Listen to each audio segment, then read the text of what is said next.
A couple of years ago, I had a friend, David Barnby, and he has a thing about Black Arrow and Blue Streak, which he considers were excellent rockets which the Heath government should never ever have destroyed, and as such he dived down the Public Records Office to see if he could find some information on Blue Streak and Black Arrow.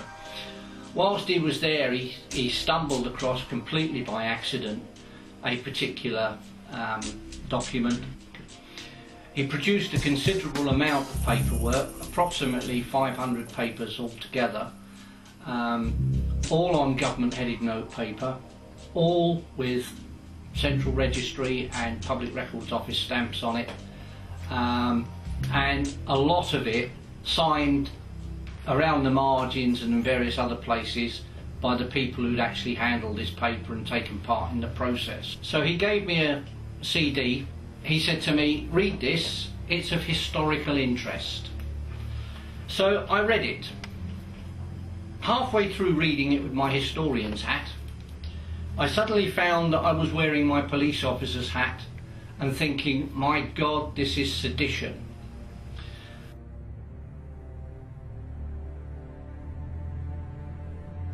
I was looking at a set of documents produced by the Heath government in the Heath era and at Heath's instigation, which evidenced the fact to me as a police officer that Heath in fact had set up a conspiracy, and the object of that conspiracy was to subvert the constitution of this country, the crime at common law of sedition, and to hand this country over to a foreign power, the EEC, the crime at common law of treason.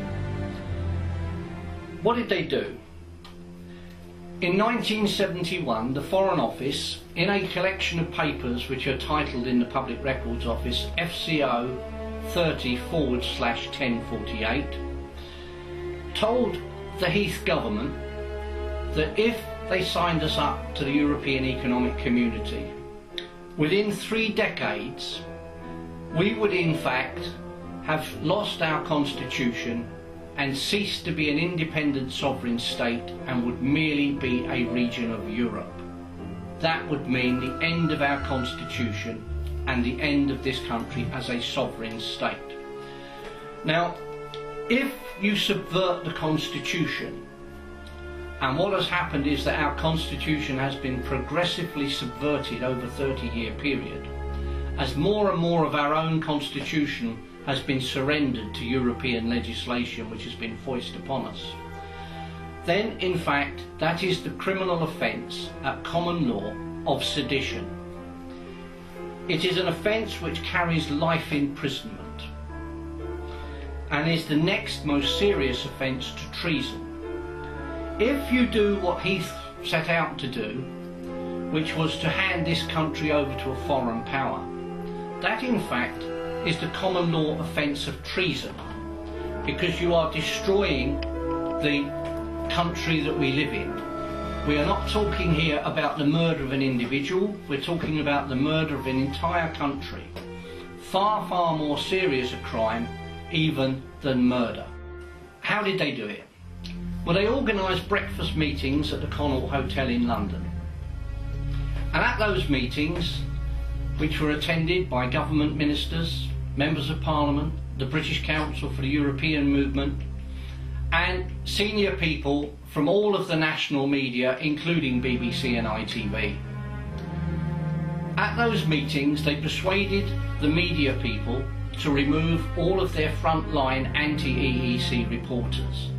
Probably the most prominent of these would have been Jack DiMagno from Radio 4. They actually put all of the prominence on those reporters who were in favour of the EEC.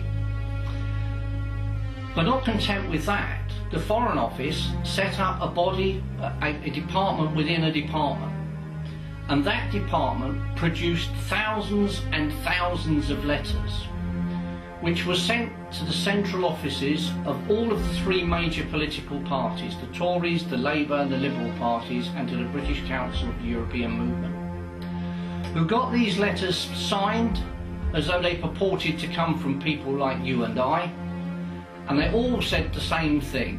What a wonderful idea this EEC is, and how we've got to actually join as soon as possible. These were then sent off to the letters columns in the newspapers who got them published. The government committed other crimes as well, which are documented on these papers.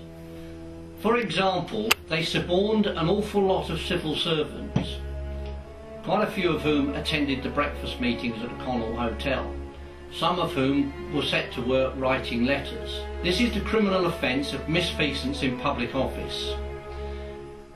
They failed to show all of the money that they spent, or some of the money that they spent, on any of the accounts. Now that's just a simple, easy, criminal, fraudulent accounting, and is the least serious of all of these offences. And the other offence they committed was they invited a Frenchman over here, Jean Monnet, in order to help the government to carry out all of this criminal activity. Now that's an offence under Section 1, Paragraph 5 of the 1911 Official Secrets Act. Now, all of these things put together evidence very, very clearly that the government of Edward Heath, in connivance with the leaders of the other political parties, otherwise they could not have got their central offices to sign the letters going to the papers, were heavily involved in betraying this country. Because that is what treason is. Treason is a betrayal of trust. They were elected to office, they were trusted by the British people to govern the British people in a manner in which the British people wanted to be governed. And they deliberately set out to betray these people and to hand them over to a system of government which in fact is completely alien to us. Government are trying to repeal the Treason Acts, but I've written to them and we've had a small victory, because the Law Commission look at these laws, and I emailed them and I said to them, Parliament may pass any laws that they wish to protect the sovereign and the constitution of this country, but to repeal those laws places the sovereign and the constitution at grave risk and is an act of treason. If you are, as the Law Commission, recommending to Parliament that they repeal those laws, then that in fact constitutes a conspiracy to commit treason. And I and a number of my colleagues would be only too happy to walk into police stations and make allegations that the Law Commission officers are committing a conspiracy to commit treason. You want to spend the rest of your life in jail? You go ahead, you recommend the repeal of the treason law. It took them 3 weeks to reply to that one. You can guarantee that for those 3 weeks they've been on the telephone to various legal authorities and they've been charging through every legal book they could find.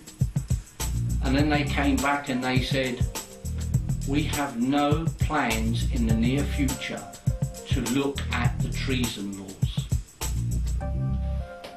I'm English, free-born. I was born with rights. I was born with freedoms. Those rights and freedoms go back and predate Alfred the Great. Nobody on this planet has the right to remove those rights and freedoms from me. Nobody. And I do not have the right to give them up, because I will be giving them up for my children and my grandchildren, and they are not mine to give up. I look after them for those that follow on behind. And that is what we have to do. We have to look after this country. We have to get it back, and we have to make sure that it operates for those that we leave behind.